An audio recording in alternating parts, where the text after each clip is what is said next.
Hey everyone, welcome back to another lesson in this API testing with Postman series. In this particular video, we are going to look at how you can do the API performance testing with Postman.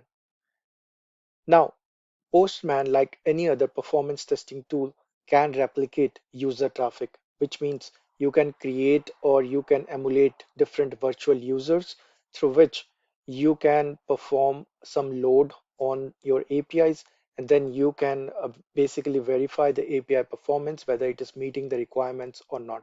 And this could be done under different load levels. Now, using this particular feature, you can identify issues or bottlenecks which might affect your API performance. Now, this particular feature was recently released in one of the latest versions of Postman. So make sure you have already updated your latest version of Postman before you try out this particular feature. Now, how can you conduct a performance test in Postman? So you have to follow this particular steps.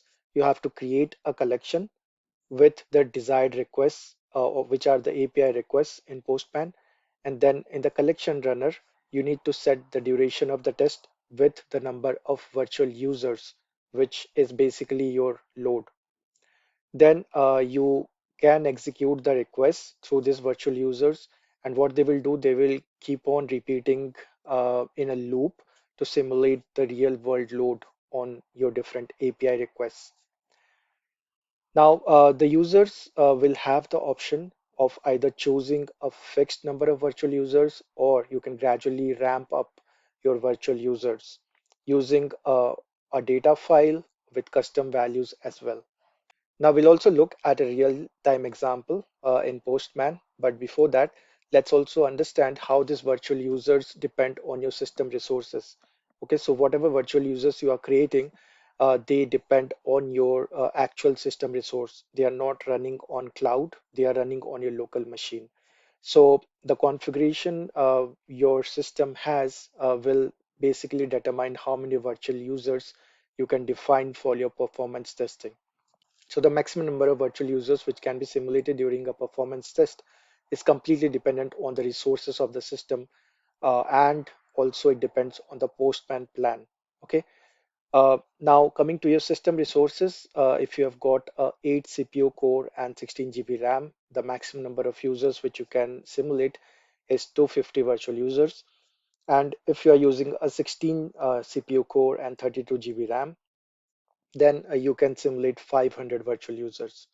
Okay, so let's jump on to Postman and then let's see how we can basically create a performance test and how we can run it and how the results look like. Okay, and how we can basically debug any particular errors or issues. So I have opened up my workspace in my Postman desktop app. Now, one thing to remember here is this particular feature is still not available on the web version. So make sure you have opened the desktop version and you have already upgraded your Postman to the latest version. Okay. Now, as said, this performance test can be carried out on a collection, okay, which contains different requests. Okay, so let's pick up a collection. I'm going to pick up this particular collection. It has just got one request, one get request, but you can have as many requests as you want within a collection. Okay, and then inside the collection, you need to go to run collection. Okay, so once you are in the collection runner, there you will find two tabs. Okay, so there is the functional tab where we generally run our collection manually. We can schedule the runs, we can do it through the CLI. We have seen all of this. But now there is a new tab called performance tab. Okay, and here you can test your APIs under some load, and then you can set up your performance test. Okay, so this is the section where you set up your performance test. You can define the number of virtual users.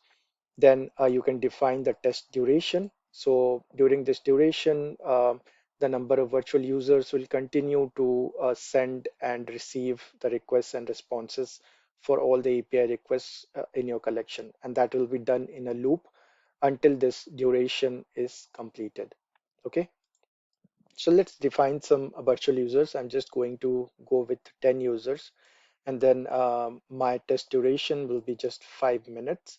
Okay, and then coming to load profile, this is what we're talking about. You can either have a fixed number of users, or you can also have a ramp up users. Okay, so what does this ramp up mean is, if there are 5 minutes, the number of users will gradually increase from 0 to 10 under this 5 minutes. So as you can see with this graph, it is gradually increasing from 0, 1, 2, 3, 4, 5. Like this, it will keep on increasing until the duration of the time. Okay. But if you keep it fixed, then there will always be 10 virtual users who will be continuously sending those requests and receiving the responses. But in ramp up, it will slowly increase the load, and that is to emulate the real world scenario, because in the real world scenario you will never have consistent user load, right? It may increase, it may decrease. So you need to emulate the real world scenario. You can use the ramp up load profile. Okay, then you can also define the ramp up duration. Okay, so I can change it to 2 minutes, and you can see this graph will change. So the first 2 minutes it will ramp up, and then it will remain consistent. Or as you want, you can define the ramp up duration. Now coming to data file, we'll look at this, but currently you can see there is a feature trial as well.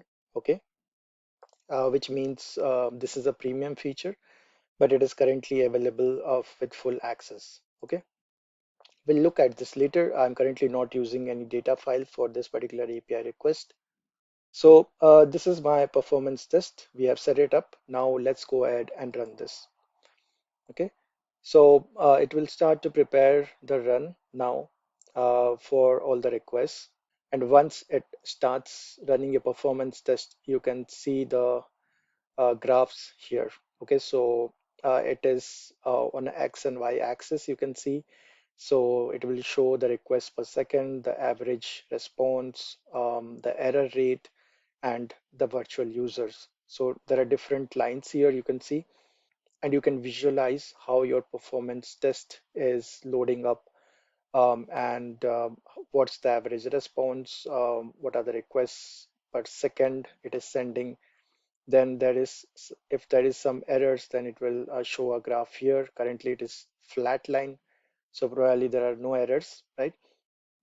And then it is changing the number of virtual users here, if you see. Okay, so if we go from beginning, it is just one virtual user, and then it increased to two virtual users, then three, right?